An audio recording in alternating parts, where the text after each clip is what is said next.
Et nous allons en un sens continuer de parler un peu d'Emmanuel Macron à travers l'université d'été du MEDEF. Bonsoir Salia. Bonsoir. Elle a pris fin ce soir, les patrons qui étaient réunis les uns avec les autres. Et il n'y a pas eu de président de la République et il n'y a pas eu de Premier ministre. Ouais, et pourtant s'il y a bien un endroit où ils auraient pu être accueillis comme des rois, bah, c'est bien là. Parce que si on caricature à peine, côté ambiance, tu connais la fête de l'humain ? Ouais. Eh ben, l'université d'été du MEDEF, c'est tout l'inverse et on le remarque sur quelques petits détails. Déjà, ça se passe chaque année sur le campus de la prestigieuse école de commerce HEC. Sur le parking, on se rend compte tout de suite à qui on aura affaire, même s'il ne faut pas faire de généralité, hein. À votre arrivée, vous recevez un petit cadeau. C'est une petite radio. Qu'est-ce qu'elle a de particulier, cette petite radio ? Et bah, elle peut faire enceinte aussi. Et voilà, donc elle est offerte. Super. Au niveau des sponsors, ils font mieux qu'un club de foot. Au MEDEF, quand on a chaud, on sort les chapeaux, normal. Les ventilateurs portables, fallait y penser. Les éventails. On boit du champagne pour se désaltérer. Mais visiblement, tout ça, ça suffit pas. Il fait chaud un peu là, non ? Un petit peu, oui. Un petit peu beaucoup quand même. Mais surtout au MEDEF, on met en avant les unes sympas sur Emmanuel Macron. C'est pas sympa le coup de la chemise, ça arrive à tout le monde. Macron superstar quoi au MEDEF. Hein. Ouais, et même pas besoin de faire le déplacement, ni lui, ni son Premier ministre. Et pourtant c'était devenu une tradition hein, depuis 2007, soit le président venait, soit c'était le Premier ministre. En 2007, on a vu le président Sarkozy accueilli en rockstar.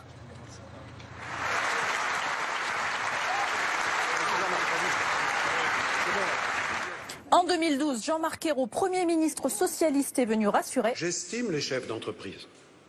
Je suis pleinement conscient de leur apport décisif à notre économie. En 2014, pour le Premier ministre Valls, c'était carrément une déclaration d'amour. Moi, j'aime l'entreprise. J'aime l'entreprise. La France a besoin de ses entreprises. Total in love, Manuel Valls.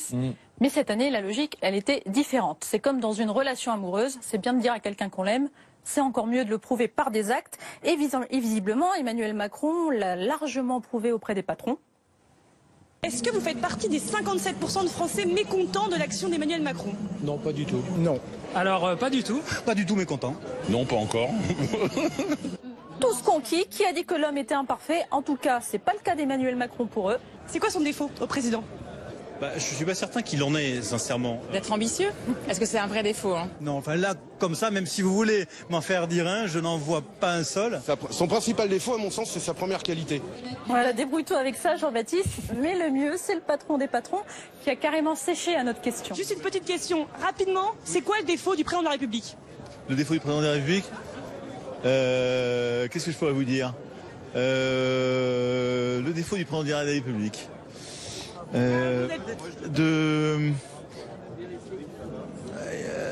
il faut peut-être expliquer encore plus la vision, le sens. Il a cherché, hein ? Ouais. Il n'a pas trouvé. Hein. Il n'a pas trouvé. Il n'a pas trouvé.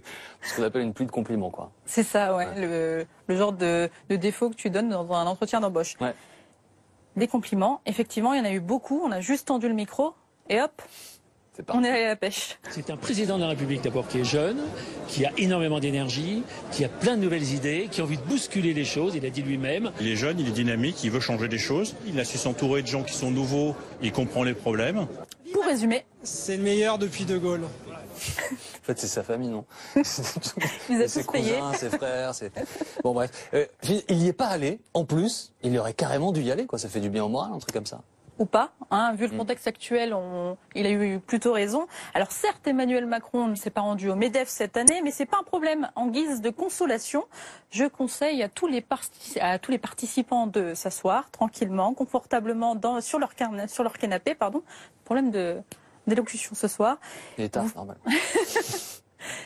Voici le replay du discours de Nicolas Sarkozy en 2007. Vous allez voir 10 ans après, ça sonne pareil avec Emmanuel Macron. Je vais aller beaucoup plus loin dans l'assouplissement des 35 heures. J'ai toujours dit, ce qui a été une erreur, c'est d'imposer par la loi les 35 heures dans tout le pays. Je veux engager avec les partenaires sociaux une discussion sur la possibilité de donner une plus grande place aux accords de branche et d'entreprise. Une plus grande capacité à négocier au niveau de la branche et de l'entreprise pour trouver les règles pertinentes. Je veux aller beaucoup plus loin dans l'allègement de la taxation du travail. Plusieurs mesures d'allègement de charges. Pour rendre du pouvoir d'achat aux travailleurs. d'amélioration de la rémunération et du pouvoir d'achat des travailleurs.